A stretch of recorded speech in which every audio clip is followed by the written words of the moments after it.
الشیطان اللعین الرجیم بسم اللہ الرحمن الرحیم وبہ نستعین وہو خیر معین وصلی اللہ علی رسول والائمۃ الطیبین الطاہرین اللہم صلی علی محمد وعلی محمد۔ اصول کافی جلد نمبر 1، سب سے پہلی کتاب عقل والجہل، کتاب فضل القرآن ہم نے پڑھ لی ہے، اور اس کے بعد ہم نے کتاب عشرہ پڑھی ہے، اور اب ہم جو ہے وہ جلد نمبر 1 کتاب عقل والجہل، علیکم السلام ورحمۃ اللہ۔ پہلی روایت پڑھیں گے کتاب عقل والجہل۔ ابھی تک آپ نے عقل کے مقابلے میں حمق سنا ہوگا، یعنی عقل یا بیوقوفی، عقل مندی یا بیوقوفی، لیکن یہاں پر جو باب ہے اس کا نام کیا ہے؟ عقل والجہل۔ تو یہ نام اپنے ذہن میں رکھیے گا اور روایتیں ملاحظہ کیجیے گا تاکہ آپ کو پتہ چلے کہ اس باب کا نام عقل کے ساتھ حمق کیوں نہیں ہوا، بیوقوفی کیوں نہیں ہوئی، جہل کیوں آیا، سمجھ رہے ہیں سب؟ ملتفت رہیے گا۔ اور اب روایتیں ہم پڑھتے ہیں۔ عن ابی جعفر علیہ السلام قال لما خلق اللہ العقل استنطقہ، کہ جب پروردگار عالم نے عقل کو خلق کیا تو اسے حکم دیا کہ گفتگو کرے، یعنی خدا نے عقل کو حکم دیا کہ وہ کیا کرے؟ گفتگو کرے۔ ثم قال له اقبل فاقبل، جب عقل سے کہا کہ آگے بڑھو تو وہ آگے بڑھ گیا، یعنی اسے حکم دیا خدا نے عقل کو کہ تم آگے بڑھو، تو عقل کیا ہوا؟ آگے بڑھا۔ ثم قال له ادبر فادبر، اور جب کہا کہ پیچھے چلے جاؤ تو پیچھے چلے گیا۔ ثم قال وعزتی وجلالی ما خلقت خلقا واحب الی منک، کہ میں نے ایسی کوئی مخلوق پیدا نہیں کی جو تجھ سے زیادہ مجھے پسند ہو، سب سے زیادہ محبوب مخلوق تو ہے، یعنی خدا نے عقل سے یہ کہا۔ ولا اکملتک الا فی من احب، اور تجھے میں اسی میں کامل کروں گا جس سے میں محبت کرتا ہوں، یعنی عقل کامل کس کے پاس ہوگی؟ صرف اسی کے پاس ہوگی کہ جس سے خدا محبت کرتا ہے۔ اما انی ایاک آمر و ایاک انہا و ایاک اعاقب و ایاک اثیب، کہ بے شک میں تجھے ہی حکم دیتا ہوں، تجھے ہی منع کرتا ہوں، اور تجھی کی بنا پر ثواب بھی دوں گا اور سزا بھی دوں گا، جزا اور سزا بھی جو ہے وہ تیری بنا پر ہی میں دوں گا۔ جید، یعنی اگر عقل نہ ہوتی تو پروردگار عالم جو ہے وہ جزا اور سزا کا کوئی مفہوم نہ رکھتا، تو عقل ہی کی بنیاد پر خدا نے حکم، امر و نہیں، جزا و سزا، یہ سارے مفاہیم جو ہے وہ عقل کی بنیاد پر رکھے ہیں۔ دوسری روایت ہم پڑھیں گے عن علی علیہ السلام قال هبط جبرائیل علی آدم، جناب جبرائیل علیہ السلام جناب آدم پر کئی مقامات پر نازل ہوئے۔ یہ روایتیں انشاءاللہ جب اسیان آدم پر آئے گی تفسیر برہان میں، یا شاید آ چکی ہو، اس میں جو ہے وہ جناب آدم بار بار جو ہے جناب جبرائیل مختلف اوقات میں جناب آدم کے پاس آئے ہیں۔ اس میں سے ایک وقت یہ تھا کہ جب جناب آدم زمین پر آئے تو جناب جبرائیل بھی نازل ہوئے اور فرمایا یا آدم انی امرت ان اخیرک واحدۃ من ثلاث فاخترها وضع اثنتین، مجھے حکم دیا گیا ہے کہ میں تمہارے سامنے 3 چیزوں کو رکھوں، اب 3 میں سے ایک آپ نے لے لینی ہے اور 2 کو چھوڑ دینا ہے، صحیح آگے سر؟ فقال له آدم یا جبرائیل وما الثلاث، وہ 3 چیزیں کیا ہیں ذرا بتلائیے؟ فقال العقل والحیا والدین، 3 چیزیں رکھیے، 3 مفاہیم رکھے، عقل، حیا والدین، یا عقل لے لو اور حیا اور دین کو چھوڑ دو، یا تو حیا لے لو دین اور عقل کو چھوڑ دو، یا تو دین لے لو اور عقل اور حیا کو چھوڑ دو، یعنی دین میں سے کوئی ایک چیز آپ نے لینی ہے۔ تو جناب آدم نے کہا کہ میں عقل لیتا ہوں، قد اخترت العقل، میں عقل کو اختیار کرتا ہوں۔ فقال جبرائیل الحیا والدین انصرفا، تو پھر جناب جبرائیل نے حیا اور دین سے کہا کہ چلے جاؤ۔ اب 3 مفاہیم سامنے آئے، 3 میں سے ایک کو لے لیا اور 2 کو چھوڑ دیا، تو جناب جبرائیل نے کہا کہ تم دونوں چلے جاؤ، لیکن وہ نہیں گئے، صحیح؟ فقال، کیا کہا جناب جبرائیل سے؟ انا امرنا ان نکون مع العقل حیث کان، اب دیکھیں دین اور حیا نے کیا کہا کہ ہمیں حکم دیا گیا ہے کہ ہمیں وہیں رہنا ہے جہاں عقل ہے، دیکھ رہے ہیں آقا صاحب؟ وقال فشأنکما وعرج، تو اس کے بعد جو ہے جناب جبرائیل نے اپنا کام تو کر دیا جو ان پر واجب تھا، انہوں نے کیا، باقی اب تمہارا معاملہ ہے، تم جانو اور تمہارا حکم جانے ہیں، سمجھ رہے ہیں؟ اس کے بعد جناب جبرائیل جو ہے دوبارہ چلے گئے۔ تو جناب جبرائیل کو حکم ملا کہ آپ نے 3 میں سے ایک کا حکم دینا، یعنی ایک اختیار کروانا ہے۔ جب جناب آدم نے عقل کو اختیار کیا تو حیا اور دین جو ہے انہیں جناب جبرائیل نے اپنا فریضہ انجام دیا، کہا کہ تم لوگ چلے جاؤ۔ ان لوگوں نے اپنا فریضہ بتایا کہ ہمیں حکم دیا گیا ہے کہ ہم عقل کے ساتھ رہیں. سمجھ رہے ہیں سر؟ یہ دوسری روایت ہے. تیسری روایت کیا ہے؟ عن رفعہ الی ابی عبداللہ علیہ السلام قال قلت له ما العقل. عقل کیا ہے؟ اب دیکھیں تعریف ائمہ پہ تھوڑا غور کیجئے گا، لغت امام پر. عقل کیا ہے؟ امام نے کیا فرمایا؟ ما عبد به الرحمن واقتصب به الجنان، کہ عقل وہ ہے کہ جس سے اللہ کی عبادت کی جائے اور جنت کو حاصل کیا جائے، یعنی جس کے ذریعے سے اللہ کی عبادت کی جائے اور جنت کو حاصل کیا جائے. جی. قال قلت فالذی کان فی معاویہ، تو معاویہ میں کیا تھا؟ وہ ظاہر ہے وہ یہ بڑا شاطر اور بڑا سیاسی اور امیر المومنین کے مقابلے میں آنا اور پھر آگے جو ہے وہ خلافت کو حاصل کر لینا، مصالحت تک لے کر آنا اور یہ سب چیزیں، یعنی اس کے لیے کافی جو ہے وہ سوچ اور کیا کافی تخطیط چاہیے، پلاننگ چاہیے. تو یہ معاویہ میں کیا تھا؟ فقال تلک النکرہ، یہ مکاری ہے، اور تلک شیطانہ، یہ شیطانیت ہے. جی. وہی شبیہۃ بالعقل ولیست بالعقل، یہ عقل کے مشابہ ہے مگر یہ عقل نہیں ہے. عقل یہ ہے کہ جو صحیح انداز میں انسان ایک سیاست جو کہ پروردگار عالم نے سکھائی ہے. سیاست کسے کہتے ہیں؟ یعنی نظام دینا، منظم. سیاسی یعنی منظم، سسٹم لے کر آنا معاشرے کے اندر، اس طرح سے سسٹم کو لے کر آنا کہ معاشرہ ترقی کرے اور صحیح موازین پر، صحیح معیار پر اور صحیح طریقے سے سسٹم کو لے کے چلنا، ایسے کہتے ہیں اسلامی سیاست یا الہی سیاست. اور اس کے مقابلے میں شیطانی سیاست ہے کہ جنہیں اپنے اہداف کو حاصل کرنا ہے، چاہے کسی بھی انداز میں انہیں حاصل کرنا پڑے. تو علی کل یہاں پر جو ہے امام فرماتے ہیں کہ عقل کی شباہت رکھتی ہے شیطانیت، شیطنت. چوتھی روایت ہے سمعت الرضا علیہ السلام یقول صدیق کل امرئ عقلہ، ہر انسان کا دوست اس کی عقل ہے، وعدوہ جہلہ. اب دیکھیں عقل کے مقابلے میں کیا لے کر آئے؟ جہل لے کر آئے. یہ نہیں کہا عدوہ حمق، بے وقوفی اس کی دشمن نہیں ہے، کہا کہ جہالت اس کی کیا ہے؟ دشمن ہے. تو یہاں پر اس روایت میں آپ دیکھ رہے ہیں کہ عقل کے مقابلے میں کیا ہے؟ جہالت آئی ہے. صحیح ہے. اب آپ اس کو ملاحظہ کیجئے گا، ہم آگے بڑھتے ہیں. پانچویں روایت ہے انا عندنا قوما لهم محبہ، یعنی ہمارے درمیان کچھ لوگ ہیں کہ جو محبت تو کرتے ہیں، صحیح ہے، یعنی آپ لوگوں سے محبت تو کرتے ہیں اہل بیت سے، ولیست لهم تلک العزیمہ یقولون بهذا القول، کہ جو اہل بیت سے محبت تو کرتے ہیں مگر عزیمت نہیں ہے، ارادہ نہیں ہے، پختگی نہیں ہے، عمل تک نہیں جا پاتے. کہتے ہیں ہم کمزور ہیں، نہیں کر پاتے. مثلا آپ کبھی محفل میں بیٹھے، نجی محفل میں، صحیح ہے، کچھ مومنین آئیں گے، ہم مولا امیر سے بڑی محبت کرتے ہیں، ہم تو اتنا کچھ کیا، یہ کیا. بھائی امیر المومنین تو نماز میں شہید ہوئے، سب سے پہلے ضربت جو ہے وہ سجدے میں لگی، چلے آئیے نماز پڑھنے، یا نماز کے پابند ہو جائے. ہاں ارادہ کیا تھا لیکن ہو نہیں پاتا. بندے میں آتا ہے کہ نہیں آتا؟ کئی دفعہ ہے کہ ارادہ تو بہت کیا لیکن ہو نہیں پاتا. اس حوالے سے راوی جو ہے وہ امام سے گفتگو کر رہا ہے. راوی کہہ رہا ہے مولا آپ کے چاہنے والے ہیں، آپ سے محبت کرتے ہیں، لیکن حالت عزیمت میں نہیں ہے. عزیمہ کہتے ہیں ارادے میں نہیں، پختگی نہیں ہے، یعنی عمل کرنے کا حوصلہ نہیں رکھتے. فقال لیس اولئک ممن عاتب اللہ، یہ وہ لوگ نہیں ہیں کہ جن کی خدا ملامت کرے گا. اچھا ملامت کیوں نہیں کرے گا خدا؟ وجہ کیا ہے؟ انما قال اللہ فاعتبروا یا اولی الابصار، خدا مخاطب ہوتا ہے صاحبان عقل سے.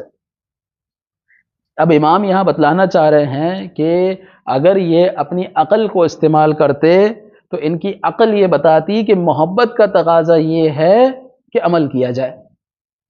یہ صرف محبت کرتے ہیں، عقل استعمال نہیں کرتے. ان تحبون اللہ فاتبعونی، اگر تم اللہ سے محبت کرتے ہو تو اللہ کے رسول، یعنی قرآن میں کیا ہے کہ اللہ کے رسول کہہ دو ان تحبون اللہ فاتبعونی، اگر تم اللہ سے محبت کرتے ہو تو میری اتباع کرو. تو عقل انسانی یہ کہتی ہے کہ محبت کا تقاضا یہ ہے کہ محبوب کے پیچھے چلا جائے، جہاں محبوب ہو وہاں محب ہونا چاہیے. ہے کہ نہیں آگے صاحب؟ یہ صرف دعوے کی حد تک ہیں. تو یہاں امام جو ہے اس طرف اشارہ کر رہے ہیں کہ یہ لوگ. جی آگے صاحب؟ نہیں، عتاب ملامت ایک الگ چیز ہے، عقاب ایک الگ چیز ہے. احسن، تم اچھا ملاحظہ کیا کہ عقاب نہیں ہوگا. عقاب تو ظاہر سی بات ہے، اگر کوئی انسان عمل نہیں کرے گا اس کا عقاب ہوگا. ملامت کس کی ہوتی ہے؟ جو سمجھدار ہوتا ہے. یہ تم سمجھدار آدمی تھے، تم نے بھی نہیں سمجھ رہے اگر سر. ہم بعض وقت کہتے ہیں نا یار آپ سمجھدار آدمی، آپ نے بھی یہ حرکت کی، آپ کو تو کم سے کم نہیں کرنا چاہیے تھا. لیکن ایک بندہ ہے ہی بے وقوف، آپ اس سے بات کریں گے کبھی؟ تو عتاب اور عقاب دونوں میں بڑا فرق ہے. عقاب عمل کی یعنی سزا ہے، اور عتاب یعنی ملامت ہے، ملامت کرنا۔ تو فَاعْتَبِرُوا يَا أُولِي الْأَلْبَابِ، خدا جب ملامت کرتا ہے تو کس کی کرتا ہے؟ کہ جو صاحبان عقل ہے، جو جانتے ہیں کہ محبت کا تقاضا کیا ہے، عمل ہے، لیکن اس کے باوجود وہ عمل انجام نہیں دیتے۔ جید، اس کے بعد چھٹی روایت ہے، من کان عاقلا کان لہ الدین ومن کان لہ الدین دخل الجنہ۔ کتنی خوبصورت روایت ہے کہ جو بھی صاحب عقل ہے، صاحب عقل تو سب ہے، ہر انسان کیا ہے؟ صاحب عقل ہے۔ صاحب عقل ہونا اور عقل کا استعمال کرنے والا ہونا بڑا فرق ہے۔ جب ہم کلمہ صاحب عقل استعمال کرتے ہیں قرآن کے اندر بھی یا حدیثوں میں بھی، اس کا مطلب یہ ہے کہ وہ اپنی عقل کو استعمال کر رہا ہے، صحیح ہے۔ وَإِلَّا، یہ کہ ہر انسان جو ہے انسان حیوان ناطق، ہم جو ہے وہ کیا کہتے ہیں منطق میں پڑھتے ہیں کہ انسان کیا حیوان ناطق ہے، یعنی سوچنے والا، فکر کرنے والا، لیکن وہ اچھا منطق کے اعتبار سے بھی وہی انسان ہے کہ جو فکر کرنے والا ہے کہ نہیں؟ آگے سب علی کل، امام فرماتے ہیں کہ جو فکر کرنے والا ہے، اپنی عقل کو استعمال کرنے والا ہے، وہ ضرور بضرور دین کی طرف جائے گا، وہ دین سے پیچھے نہیں ہٹے گا، وہ اپنی روزمرہ کی زندگی میں بھی دین کو لے کر آئے گا۔ کیوں؟ کیونکہ وہ اپنی عقل کو استعمال کر رہا ہے، اسے پتا ہے کہ آج نہیں تو کل مجھے کل جانا ہے، اور اگر جانا ہے تو کہاں جانا ہے، کس کے پاس جانا ہے، کیا لے کر جانا ہے، یہ سارے سوالات اس کے ذہن میں پیدا ہوں گے، اور جب یہ سارے سوالات پیدا ہوں گے تو اس کے جواب کے لیے کوشش کرے گا۔ اب وہ دین تک پہنچے گا، ہے کہ نہیں آگے سب؟ اب جب وہ دین تک پہنچے گا اپنی عقل سے تو دین پر عمل کرے گا، کیونکہ عقل یہ بھی کہے گی کہ دین تک پہنچ گئے ہو تو اب عمل کرو۔ میری بات سمجھ رہے ہیں؟ اب جب عمل کرے گا تو دین کا نتیجہ، اس عمل کا نتیجہ کیا نکلے گا؟ کہ جنت میں داخل ہوگا۔ دیکھ رہے ہیں جی؟ اس کے بعد ہے 7ویں روایت، عن ابی جعفر علیہ السلام قال انما یداق اللہ العباد فی الحساب یوم القیامہ علی قدر ما آتاہم اللہ آتاہم من العقول فی الدنیا، یعنی قیامت کے دن انسان کا حساب و کتاب جو ہے اسی حساب سے ہوگا جتنی اس کے پاس خدا نے اس کو عقل دی ہوگی، سمجھ دی ہوگی۔ سمجھ رہے ہیں؟ سمجھ، خدا نے آپ کو توفیق دی، آپ نے سمجھا۔ یعنی ایک بندہ ہے جو کسی گاؤں میں رہتا ہے، صحیح ہے، اس گاؤں میں 2-4 علماء ہیں، اس کا حساب کتاب الگ طریقے سے ہوگا۔ ایک بندہ ایسے گاؤں میں رہتا ہے جہاں ایک بھی عالم دین نہیں ہے، اس کا حساب کتاب الگ انداز میں ہوگا۔ سمجھ رہے گا صاحب؟ ہاں، تو اسی عمل ہی کی بات ہو رہی ہے یہاں، عمل کا حساب کتاب اس کے عقل کی بنیاد پر ہوگا۔ سمجھ رہے ہیں؟ یعنی جتنی زیادہ اس کے اندر معرفت ہوگی، ایک بندہ، میں مثال دیتا ہوں، ایک بندہ اللہ کی معرفت رکھتا ہے، معرفت رکھنے کے بعد گناہ کر رہا ہے، اس کا حساب الگ ہوگا۔ ایک بندہ اللہ کی معرفت ہی نہیں رکھتا، سطحی انسان ہے، وہ گناہ کر رہا ہے، تو اس کا حساب کیا ہوگا؟ الگ۔ میں ایک آسان مثال، آپ کے 2 بیٹے ہیں، ایک بیٹا سمجھدار ہے جس کو آپ بٹھا کے سمجھاتے ہیں ہر چیز کہ بیٹا اس طرح نہیں، اور وہ سمجھتا بھی ہے، اور ایک بیٹا آپ کا جو ہے وہ ہنس مک کرنے والا اور باتوں کو ادھر سے سن کے دوسری کان سے نکالنے والا ہو۔ اچھا، اب دونوں وہی ایک ہی غلطی کریں گے، دونوں ایک ہی غلطی کرتے ہیں، آپ سزا کس کو زیادہ دیں گے؟ جو سننے والا تھا، جو سمجھدار آدمی تھا، کہ بیٹا آپ تو سمجھدار تھے، چلو وہ نکما ہے جو ہے وہ اس کو سمجھ میں نہیں آتی، وہ نا سمجھ ہے، لیکن آپ تو سمجھدار تھے، آپ نے یہ حرکت کیوں کی؟ سمجھ رہے ہیں سر؟ اسی طرح قیامت کے دن 2 لوگ ہیں جو کہ زنا کریں گے، ایک کو خدا زنا کا حساب کتاب لے گا، اس کو سزا دے گا، کوئی مسئلہ نہیں، دوسرے کو زیادہ سزا دے گا۔ آپ بولیں گے یہ کیا بات ہوئی، زنا تو دونوں نے کیا؟ کہ نہیں، مسئلہ یہ ہے کہ اس نے جو زنا کیا مع المعرفت، معرفت کے ساتھ کیا۔ سمجھ رہے ہیں سر؟ اللہ کل، تو نوعیت کے اوپر گفتگو ہو رہی ہے کہ عذاب کی نوعیت اس کی زیادہ ہوگی کہ جس کے پاس عقل زیادہ ہوگی۔ 8ویں روایت ہے، قلت لابی عبداللہ علیہ السلام فلان من عبادتہ و دینہ و فضلہ۔ اب دیکھیں امام کے سامنے کسی کی فضیلت کو بیان کیا جا رہا ہے، بڑا عبادت گزار ہے، صحیح، بڑا دیندار آدمی ہے، بڑا فضیلت والا آدمی ہے۔ ہاں، امام نے فرمایا کیف عقلہ، یہ سب چھوڑو، مجھے بتاؤ عقل کیسی ہے اس کی۔ دیکھنا معیار امام کو دیکھیے گا آپ، دیکھیں امام کے فرمان لا تنظروا الی کثرۃ الصلاۃ والصوم۔ اب دیکھیں معیارات کے اوپر روایتیں جمع کریں ایک جگہ پر، ائمہ کے معیار، ایک موضوع ہے، اس کو ایک جگہ جمع کریں روایت، لا تنظروا الی کثرۃ الصلاۃ والصوم فانظروا الی صدق الحدیث واداء الامانہ۔ ہاں، لوگوں کی کثرت نماز، لوگوں کی روزوں کی طرف مت دیکھو، بلکہ لوگوں کی کیا دیکھو کہ سچ بولتا ہے، امانتوں کو ادا کرتا ہے۔ دیکھ رہے ہیں سب؟ تو معیار امام کیا ہے؟ امام کے سامنے فضیلتیں بیان ہو رہی، بڑا صاحب فضیلت ہے، بڑا دیندار آدمی ہے، بڑا عبادت گزار ہے۔ امام نے کہا کیف عقلہ، مجھے بتاؤ اس کی عقل کیسی ہے؟ قال لا ادری، عقل کے بارے میں نہیں جانتا۔ قال فقال ان الثواب على قدر العقل، ابھی تک آپ نے جزا کے اوپر سزا کے اوپر سنا تھا کہ سزا بھی جو ہے وہ عقل کے حساب سے ہوگی، امام یہاں اس روایت میں فرما رہے ہیں کہ ثواب بھی جو ہے وہ عقل کے حساب سے ہی ملے گا۔ یعنی ایک بندہ جو معرفت خداوندی رکھتا ہے اور اس کے بعد گناہوں سے بچتا ہے، اس کا ایک الگ ثواب ہے، اس کا ایک الگ ثواب ہے، اس کا مقام و مرتبہ کیا ہوگا؟ زیادہ ہوگا۔ اس لیے بعض علماء کہتے ہیں کہ اگر نجف میں آئے ہو تو نجف میں ظاہر ہے سونا بھی عبادت ہے، یعنی ماہ رمضان والا ثواب ہے نا، سانس لینا تسبیح ہے، سونا عبادت ہے، یہ سارا ماہ رمضان کا ماحول ہوتا ہے۔ ہمارے یہاں تو نارملی ہوتا ہے کیونکہ ہم تو نجف میں رہتے ہیں، سمجھ رہے ہیں؟ تو کہا، اب میں جو ہے وہ کیا کہتے ہیں مسجد کوفہ میں تھا، ایک بہت بڑے عالم دین درس دے رہے تھے اعتکاف میں، تو وہ بتا رہے تھے کہ آپ نے مسجد کوفہ کی بڑی، کوفہ کی بالخصوص 1 دینار 1000 دینار کے برابر ہے، تو مسجد کوفہ کا اعتکاف اس کے ثواب، لیکن یہ بات بھی ذہن میں رکھیے گا اس مسجد میں جتنا ثواب ہے اتنی سزا بھی ہے، اگر یہاں گناہ کرو گے تو اس کی سزا بھی اتنی زیادہ ہے، سمجھ رہے ہیں؟ اسی طرح معرفت ہے کہ انسان کے پاس جتنی زیادہ معرفت ہے، سزا اگر اتنی زیادہ ہے تو پھر جزا بھی اسی حساب سے ہے۔ اب امام آگے واقعہ سناتے ان رجلا، اب دیکھیں اب عقل کو آپ ذرا درک کیجئے گا کہ عقل کیا چیز ہے، ابھی جو عقل کے اوپر گفتگو ہو رہی ہے نا بار بار، اب ذرا اس روایت سے درک کریں کہ امام کیا بتلانا چاہ رہے ہیں۔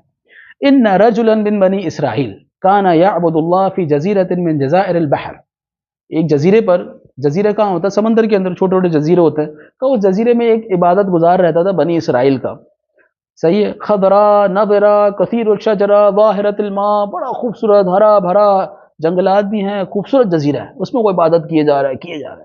وَإِنَّ مَلَكًا مِنَ الْمَلَائِكَةِ مَرَّ بِهِ فَقَالَ يَا رَبِّي أَرِنِي ثَوَابَ عَبْدِ هَذَا، کیا عبادت کر رہا ہے، صبح شام لگا رہتا ہے، صحیح ہے، خدا مجھے اس کا ثواب تو دکھا کیا ہے۔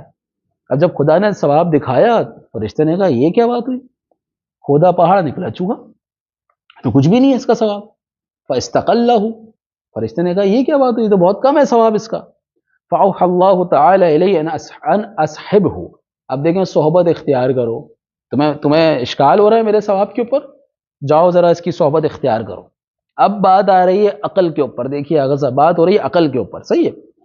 فَأَتَاهُ الْمَلَكُ فِي صُورَةٍ إِنسِيٍّ، فرشتہ آیا انسانی صورت میں، فقال له من انت، آپ کون ہیں، صحیح ہے، قال انا رجل عابد بلغني مكانك وعبادتك في هذا المكان فاتيت لأعبد الله معك، میں ایک بندہ ہوں، مجھے پتہ چلا کہ تم بڑی اچھی عبادت کرتے ہو، یعنی اس بندے نے اس فرشتے سے پوچھا جو انسان بن کر آئے تھے، کون ہو بھائی، کہاں سے آئے ہو؟ کہا مجھے، میں نے سنا ہے آپ کے بارے میں، آپ بڑی اچھی عبادت کرتے ہیں، تو سوچا میں بھی آپ کے ساتھ جو ہے وہ اللہ کی عبادت کروں۔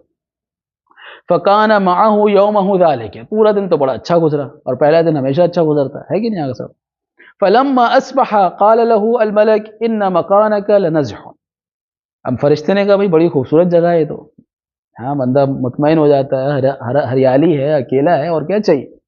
وَمَا يَصْلُحُ إِلَّا لِلْعِبَادَةِ، اب وہ فرشتہ کہہ رہا ہے کہ یہ واقعاً وہ جگہ ہے جہاں خدا کی عبادت ہونی چاہیے، کوئی تنگ کرنے والا نہیں ہے، ہر نعمت خدا موجود ہے، کھانے کی ہر چیز موجود ہے، بس عبادت کرنی اور کیا کرنا ہے۔ فقال له العابد، اب اس عابد کا جواب سنیے کیا ہے، انا لمکاننا هذا عیبا، اس جگہ میں ایک عیب ہے، دیکھیں اس کی عقل دیکھیے آپ، فرشتہ کہہ رہا ہے کہ یہ جگہ بڑی خوبصورت ہے، یہ جگہ تو واقعاً عبادت کے لیے بڑی ملائم اور مناسب جگہ ہے، یہ کہہ رہے نہیں اس جگہ ایک عیب ہے۔ بھئی کیا عیب ہے؟ اب ذرا عیب بھی سنیے اس کا۔ فقال له ما ہوا، کون سا عیب ہے یہاں پر؟ لیس لربنا بہیمہ، ہمارے رب کا کوئی بہیمہ نہیں ہے، بہیمہ کہتے جانور کوئی بھی نہیں ہے، صحیح ہے۔ فلو کان له حمار، اگر اس کا کوئی گدھا ہوتا، رعیناہ فی هذا الموضع، تو ہم اسے جو ہے وہ چراتے کہ یار اتنی گھاس ہے، چلو ایک گدھا گھاس ہی کھا لے۔ اب عقل دیکھیے، دور سے بڑا اچھا لگ رہا تھا، عبادت کر رہا ہے، آسمان سے جب فرشتے نے دیکھا ہے دیکھو 24 گھنٹے عبادت کر رہا ہوتا، لیکن جیسے ہی مصاحبت لی اور اس کا جواب سنا تو ہکا بکا ہو گیا فرشتہ بھی، یہ کیا ہو گیا بھائی، یہ کیسا جواب ہے کہ اتنی اچھی جگہ ہے؟ کہہ رہے نہیں، ہمارے رب کے پاس جو ہے جانور ہی نہیں ہے، اگر جانور ہوتے، چرواہا اگر ریوڑ ہوتا تو ہم چرا دیتے، گدھا بھی ہوتا تو ہم گدھے سے کام چلا لیتے۔ دیکھ رہے ہیں عیب جوئی کی اس نے اللہ کی ذات میں، عبادت کے ساتھ عیب جوئی کب کی؟ کیونکہ عقل نہیں ہے۔ جی فلو کان لہ حمار لرعیناہ فی ھذا الموضع فان ھذا الحشیش یضیع، یہ جو تم پودے دیکھ رہے ہو سب ضائع ہو رہے ہیں، یہ تو ایسے ضائع ہو رہا ہے، دیکھ رہے ہو حشیش کہتے ہیں جو گھاس پھوس ہوتی ہے نا وہ. جی فقال له ذلك الملك وما لربك حمار، کیا تمہارے رب کے پاس گدھا بھی نہیں ہے؟ فقال له لو كان له حمار ما كان يبيع مثل هذا الحشيش، اگر خدا کے پاس ایک گدھا بھی ہوتا تو یہ جو گھاس پھوس ضائع ہو رہی وہ نہیں ہوتی. فأوحى الله إلى الملك انما اثيبه على قدر عقله، میں جو اس کو ثواب دے رہا ہوں اس کی عقل کی بنیاد پہ دے رہا ہوں، جتنی اس کی عقل ہے اتنا اس کو، تو یہ کیڑا نکالا اس نے، ہے کہ نہیں آگا سر؟ تو یہ عقل جب انسان کے پاس کم ہوتی ہے تو اچھی جگہ پر بھی وہ کیڑا نکالتا ہے، عیب جوئی کرتا ہے، اچھی جگہ ہے، ملائم جگہ ہے، اور کیا چاہیے؟ کہا نہیں یہ بھی نہیں، اگر یہ ہوتا تو یہ ہو جاتا، بھائی اور کیا چاہیے، سب کچھ تو مل گیا آپ کو، ہے کہ نہیں آگا سر؟ اللہ کل. تو انسان کی عقل جو ہے وہ انسان کو پیچھے لے جاتی ہے اگر انسان عقل کا استعمال نہ کرے. تو اس روایت میں یہ سیکھنے کو ملا کہ انسان جتنا بھی عبادت گزار ہو، آپ اس کی عبادت سے متاثر نہ ہو، آپ اس کی قناعت سے متاثر ہو. آیا وہ اس کے پاس جو چیزیں اللہ کی طرف سے دی گئی ہیں وہ اس کا شکر گزار ہے یا نہیں ہے کہ نہیں؟ ہم جو صحیفہ سجادے میں پڑھتے ہیں کہ میں تیرا عبد مسکین ہوں، مستکین ہوں، ضعیف ہوں، ذلیل ہوں، حقیر ہوں، یہ ہوں، امام سجاد کہہ رہے ہیں کہ میں یہ سب کچھ ہوں. تو یہ عقل ہے، جتنی انسان کی عقل بڑھتی جاتی ہے انسان کو اندازہ ہوتا ہے کہ وہ کچھ بھی نہیں ہے، وہ لا وجود لہ، کوئی وجود ہی نہیں اس کا. سمجھ رہے ہیں؟ انسان کی عقل جب بڑھتی جاتی ہے انسان چیزوں کو درک کرنا شروع کرتا ہے. اب دیکھیں اس کے بعد کیا، اذا بلغکم عن رجل حسن حال، اگر تمہیں کسی کے اچھے حالات کا پتہ چلے کہ بندہ بڑا اچھا ہے، عبادت گزار ہے، یہ ہے، امام فرماتے ہیں فانظروا فی حسن عقلہ، دیکھو اس کی عقل کتنی اچھی ہے. ٹھیک ہے نا سر؟ فانما یجازی بعقلہ، کیونکہ عقل کی بنیاد پر ہی جزا ملتی ہے، عمل کی بنیاد پر جزا. یعنی آپ اگر میرے اور آپ کا معیار کیا ہے کہ بھائی فلاں شخص جو ہے وہ دن میں 50 رکعات نماز پڑھتا ہے، فلاں شخص بیچارہ 5 وقت کی نماز پڑھتا ہے، تو آپ کیا کہیں گے؟ بھائی یہی اچھا ہے. میرے اور آپ کے نزدیک کیا ہوگا کہ یہ بندہ زیادہ اچھا ہے. لیکن امام فرماتے نہ نہ نہ نہ، یہ مت دیکھو کہ 50 رکعات پڑھ رہا ہے، 17 رکعات پڑھ رہا ہے، یہ دیکھو کہ اس کی عقل کیسی ہے، اس کے ساتھ ذرا بیٹھو، اس سے ذرا باتیں کرو. ہو سکتا ہے کہ اللہ پر ایسے ایسے اعتراض کرے یہ 50 رکعات والا کہ جو کبھی آپ نے بھی نہیں سنے ہوں. یہ کیا اللہ نے ایسا کیوں کیا؟ اور یہ جو 5 رکعات جو 5 وقت کی نماز پڑھ رہا ہے یہ ایسے ایسے شکریہ ادا کرے گا جو کبھی آپ نے بھی نہیں کیا ہو. ایک مرتبہ اگرچہ میں آج آپ سے کہا بھی تھا تھوڑا تیز پڑھا ہے، لیکن الکلام یجر الکلام بڑا خوبصورت واقعہ ہے. جناب داؤد علیہ السلام نے پروردگار عالم سے کہا کہ پاک پروردگار ذرا مجھے یہ بتلا کہ میرا پڑوسی کون ہوگا جنت میں. تو جناب داؤد کی بھی نظر میں ہوگا بھی بنی اسرائیل کے اتنے بڑے بڑے بزرگان ہیں، ان میں سے کوئی ہوگا. تو پتہ چلا ایک لکڑ ہارا جو ہے ان کا پڑوسی نکلا. میں بڑا مختصر انداز میں، روایت بہت بڑی ہے، یہ لکڑ ہارا نکلا. جناب داؤد پریشان ہوگا، کیا جناب داؤد کہہ رہے میں اتنا بڑا نبی اور میرا پڑوسی ایک لکڑ ہارا، میں سمجھا تو کوئی بہت بڑا وسیع اور بہت بڑا یہ شخص ہوگا جو بنی اسرائیل کا بہت بڑا عالم دین ہوگا، یہ ہوگا، جو لکڑ ہارا ایک میرا پڑوسی نکلا. تو چلے گئے اس لکڑ ہارے کے پاس. صحیح ہے، اس لکڑیاں جب بیچ رہا تھا وہ لکڑیاں کاٹ کے کندھے سے اتر رہا تھا. کہا جناب پروردگار نے کہا کہ یہ جو ابھی جنگل سے ایک بندہ اترے گا یہ تمہارا پڑوسی ہوگا. دیکھا تو بندہ اتر رہا ہے، کپڑے خراب ہیں، کندھے پہ لکڑیاں ہیں، اور لا کے اس نے بیچنا شروع کیا اور اس کی ساری لکڑیاں بک گئی فوراً. جناب داؤد آگے بڑھے، جناب سلیمان بھی ساتھ تھے، نبی اللہ سلیمان بھی ساتھ تھے، چھوٹے تھے وہ. کہا چلو میرے ساتھ. کہا کہ آج مجھے اپنا مہمان بناؤ گے؟ کہا ہاں کیوں نہیں، مہمان تو اللہ کے مہمان ہوتا ہے، اللہ کے دوست ہوتے، کیوں نہیں بناؤں گا، آئیے چلے. تو اس نے جو لکڑی سے پیسے آئے تھے اس نے تھوڑا سا آٹا لیا، آٹا لے کے گھر گیا، آٹے سے آٹا گوندا اور بنا کر اب جو ہے وہ ایک روٹی جناب داؤد کے لیے، ایک جناب سلیمان کے لیے اور ایک اپنے لیے، 3 روٹیاں بنائیں اور رکھ دی. اب جناب داؤد ایک ایک قدم اس کا میں سوچ رہے ہیں کہ وجہ کیا ہے کہ کیوں خدا نے اس کو میرا پڑوسی بنایا. اب وہ اس نے روٹی جیسے توڑی اور منہ میں ڈالنا چاہا تو کہا پروردگار تیرا شکر گزار ہوں کہ تو نے مجھے قوت دی، پروردگار تیرا شکر گزار ہوں کہ تو نے ان جنگلوں کو آباد کیا، پروردگار تیرا شکر گزار ہوں تو نے اس درخت کو بنایا، پروردگار تیرا شکر گزار ہوں کہ جب میں لکڑیاں کاٹ کے نیچے اتر رہا تھا تو نے میری مدد کی، پروردگار تیرا شکر گزار ہوں کہ تو نے اس خریدار کو بھیجا، پروردگار تیرا شکر گزار ہوں کہ تو نے اس گندم کو اگایا، پروردگار تیرا شکر گزار ہوں کہ تو نے مجھے اتنی طاقت دی کہ میں نے گندم کو خریدا، پروردگار اب وہ کہتے جا رہا ہے، روتے جا رہا ہے کہ ایک روٹی کھانے میں اس کا شکریہ۔ جناب داؤد جناب سلیمان سے کہتے ہیں کہ یہی وجہ ہے کہ پروردگار عالم نے اس کو میرا پڑوسی بنایا، شکر کرا، شکر کیوں؟ عقل ہے اس کے پاس۔ جب انسان عقل کو استعمال کرتا ہے تو میرا یہ خیال ہے کہ ہر بندہ روئے گا، ہر بندہ روئے گا، ایک ایک چھوٹی چھوٹی شکریہ، پروردگار میں کہاں تھا، میں کہاں ہوں، میں کیا تھا، میں کیا ہوں۔ اتنے سارے سوالات جو ہے انسان اگر ان کے جوابات دیکھے تو انسان خود ہی جو ہے وہ کیا کہتے ہیں پروردگار عالم کا علی کل یہ کہ عقل کا استعمال جو ہے وہ۔ 10ویں روایت کیا ہے؟ ذکرت لابی عبداللہ علیہ السلام رجلا مبتلا بالوضوء والصلاۃ، میں نے امام کے سامنے ایک شخص کا ذکر کیا کہ وہ بیچارہ ہمیشہ نماز اور وضو میں نا شک کرتا ہے، ہمیشہ شک کرتا ہے، وہ وضو کیا، وہ نہیں میں نے دوبارہ کرنا ہے، شاید صحیح نہیں ہوا، صحیح ہے، وہ نماز پڑھی نہیں نماز صحیح نہیں پڑھی، دوبارہ پڑھتے ہیں، تو بار بار شک ہوتا ہے۔ تو فقلت له هو رجل عاقل، میں نے امام سے کہا بڑا سمجھدار آدمی ہے، عاقل آدمی ہے، تو امام نے کہا کہ وَأَيُّ عَقْلٍ لَهُ وَهُوَ يُطِيعُ الشَّيْطَانَ، یہ کون سی عقل ہے اس کے پاس، وہ تو شیطان کی اطاعت کر رہا ہے۔ تو کیف یطیع الشیطان، راوی نے کہا کیسے وہ شیطان کی اطاعت کر رہا ہے؟ فقال سلہ، جا کے خود پوچھو اس سے، هذا الذي يأتيه من أي شيء هو، ذرا اس کے پاس جاؤ اور اس سے پوچھو کہ یہ جو شک آ رہا ہے یہ کہاں سے آ رہا ہے؟ فإنه يقول لك من عمل الشیطان، وہ خود تمہیں کہے گا یہ شیطان کی طرف سے آ رہا ہے۔ یہ کیسا عقل مند ہے؟ ایک دفعہ وضو کیا، پھر شک ہوا نہیں شاید میرے اپنا ہاتھ صحیح طرح نہیں دھویا تھا، پھر چلا گیا وضو کرنا، پھر وضو کر کے آیا، نہیں شاید میں نے جو ہے موالات کا خیال نہیں رکھا، اب دوبارہ وضو کرنے گیا۔ تو یہ کیسا عقل مند ہے جو شیطان کی اطاعت کر رہا ہے؟ جو شیطان کی اطاعت کر رہا ہے وہ عقل مند نہیں ہو سکتا۔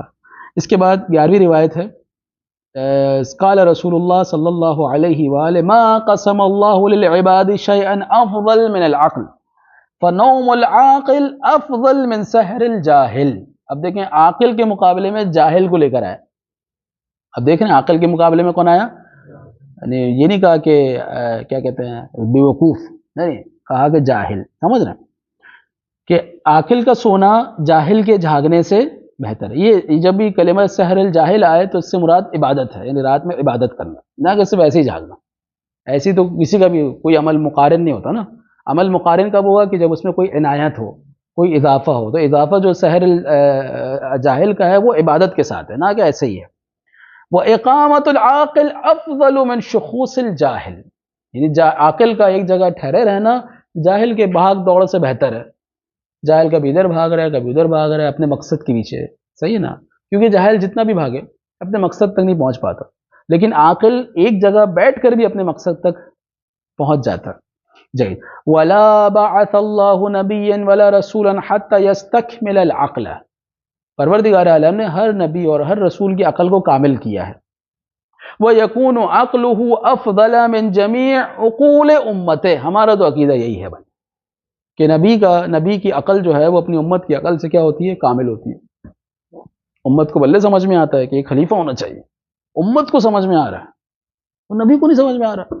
ہمارا پہلا اعتراض یہی ہوتا ہے کہ آپ کو سمجھ میں آ رہا ہے کہ جو کبھی اللہ کو جانتا ہی نہیں تھا، جو کبھی اللہ کو مانتا ہی نہیں تھا، جسے یہ نہیں پتا تھا روزہ کیا ہے، نماز کیا ہے، وضو کیا ہے، آپ کو جس نبی نے بتلایا ہے آپ کو پتا ہے خلیفہ ہونا چاہیے، لیکن اس نبی کو نہیں پتا خلیفہ ہونا چاہیے، وہ تو ایسے ہی چلا گیا۔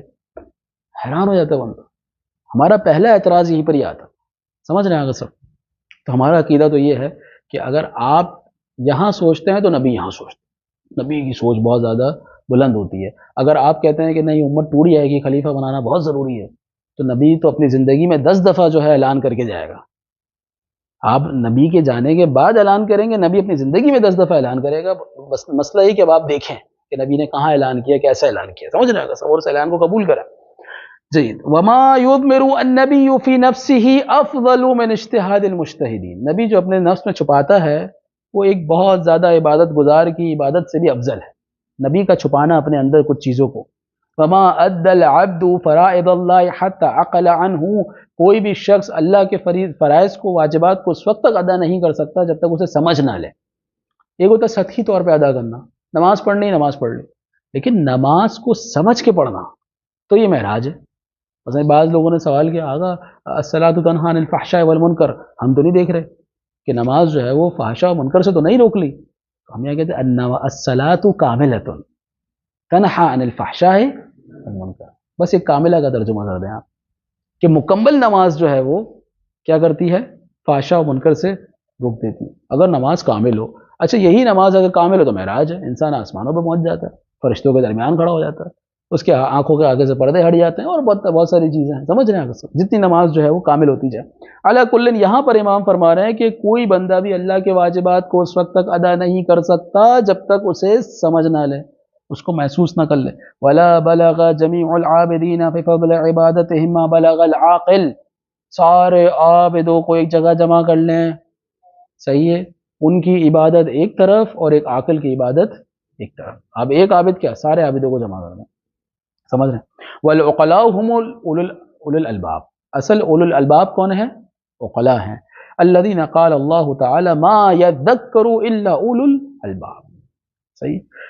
12ویں روایت ہے، یا ہشام ان اللہ تبارک و تعالی بشر اہل العقل والفہم فی کتابہ فقال، اہل عقل و فہم یعنی صاحبان عقل کون ہے، جو کہ صاحبان فہم ہے، سمجھ بوجھ رکھنے والے ہیں، کیا کہا، وبشر عبادی، میرے بندوں کو بشارت دے دو، الذین یستمعون القول فیتبعون احسنہ، کہ جو لوگوں کی باتیں سنتے ہیں اور اس میں سے سب سے اچھی بات ہوتی ہے اس کی اتباع کرتے ہیں۔ بھئی کیسے پتہ چلا اچھی بات ہے، کیسے پتہ چلا، عقل سے، سمجھنا آگے سب۔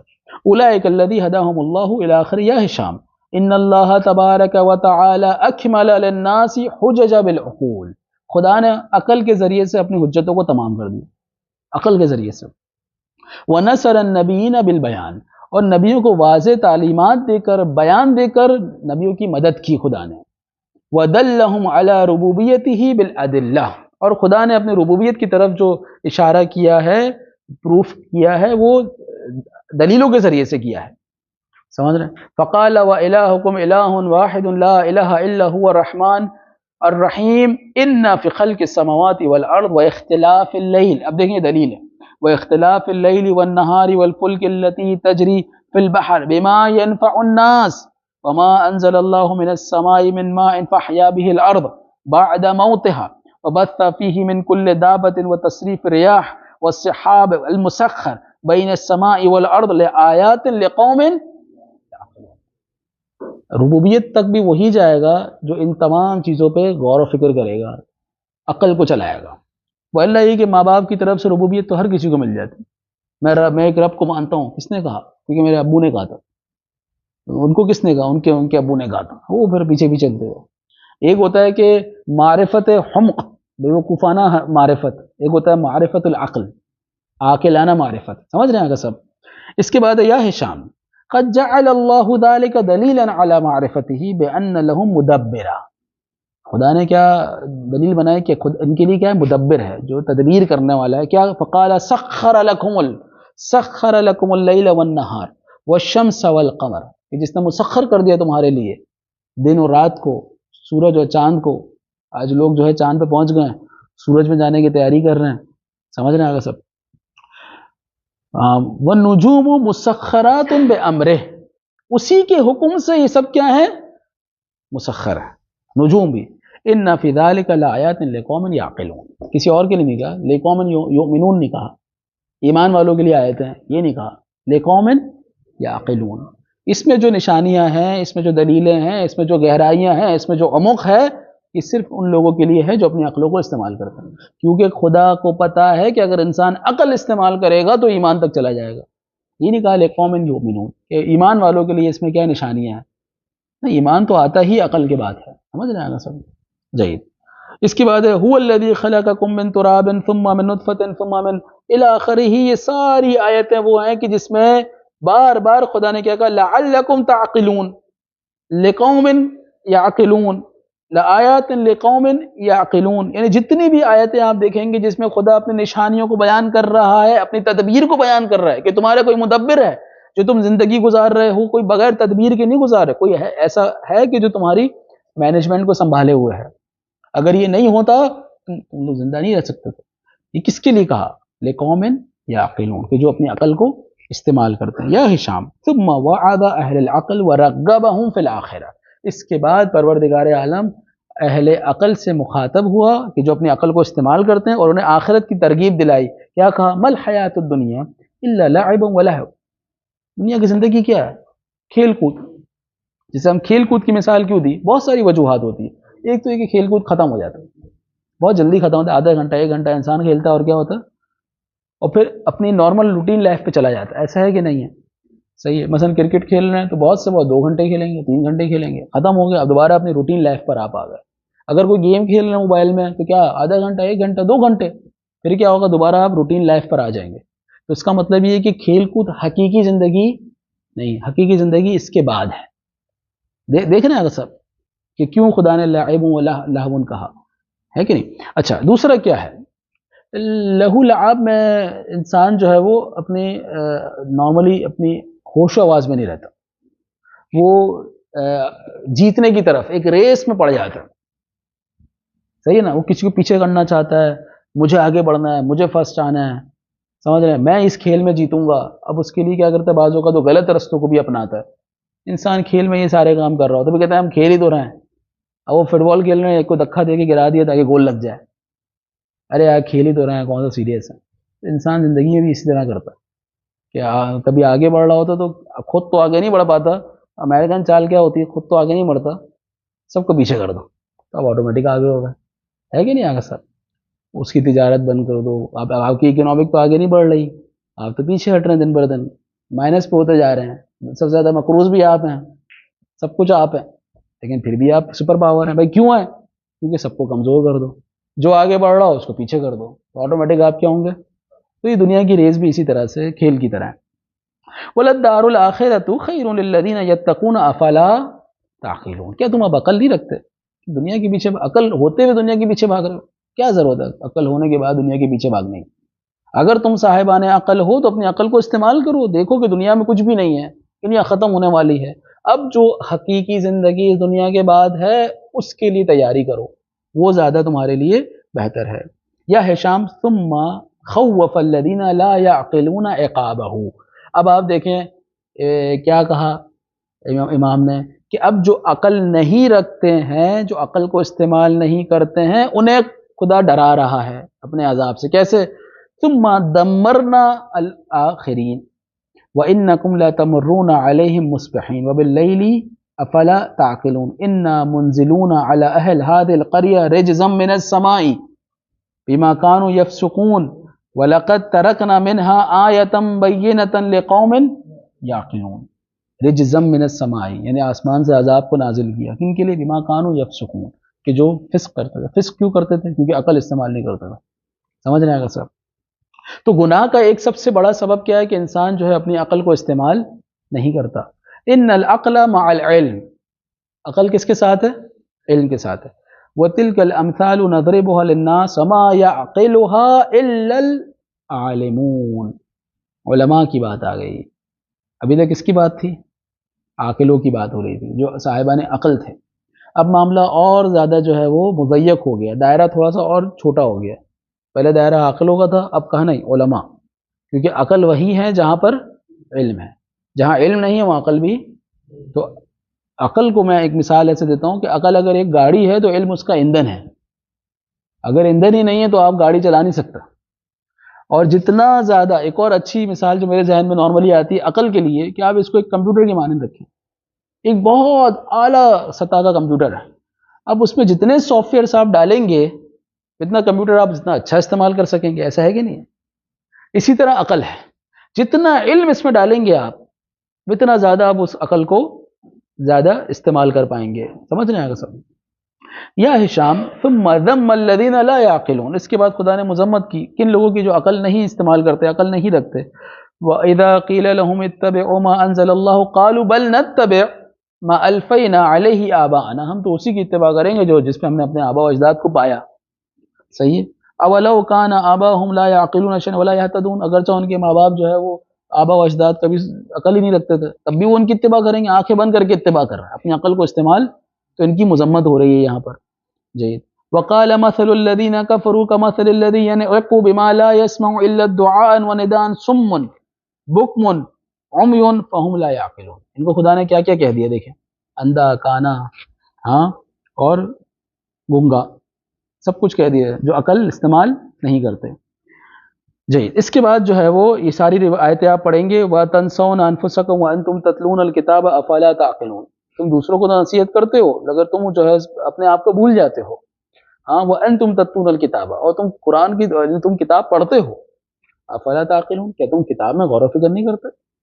دیکھ رہے ہیں آگے صاحب، تو اس میں غور و فکر جو ہے وہ تعقلون یعنی عقل کا استعمال کرنا ضرور۔ اس کے بعد کیا، یا ہشام ثم ذم اللہ الکثرہ، خدا نے کثرت کی مذمت کی ہے، اب کیا ہے وہ، ان تطیع اکثر من فی الارض یضلوک عن سبیل اللہ، اگر تم اکثر کی پیروی کرو گے تمہیں گمراہ کر دیں گے۔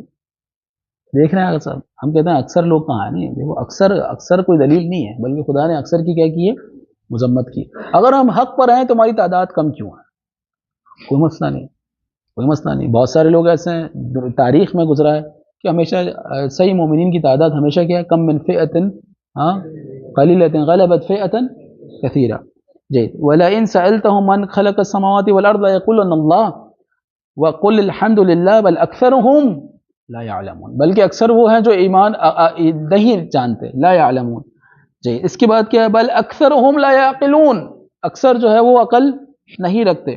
یا ہشام ثم مدح القلة قلیل من عبادی شکور، اب خدا مدح کر رہا ہے کم لوگوں کی، تو کثرت اور قلت ہمارے یہاں معیار ہے، اگر ہم کسی چیز کو صحیح جاننا چاہتے ہیں ہم دیکھتے ہیں کہ اکثریت کہاں ہے، جمہوریت کہاں ہے کہ نہیں آگے صاحب، ہم جمہوریت کی طرف جاتے ہیں، جبکہ خدا قرآن میں کیا کہہ رہے ہیں، نا جمہوریت اکثر جو ہے وہ عقل استعمال نہیں کرتی، جذبات ہیں، احساسات ہیں، اس میں عقل نہیں ہوتی۔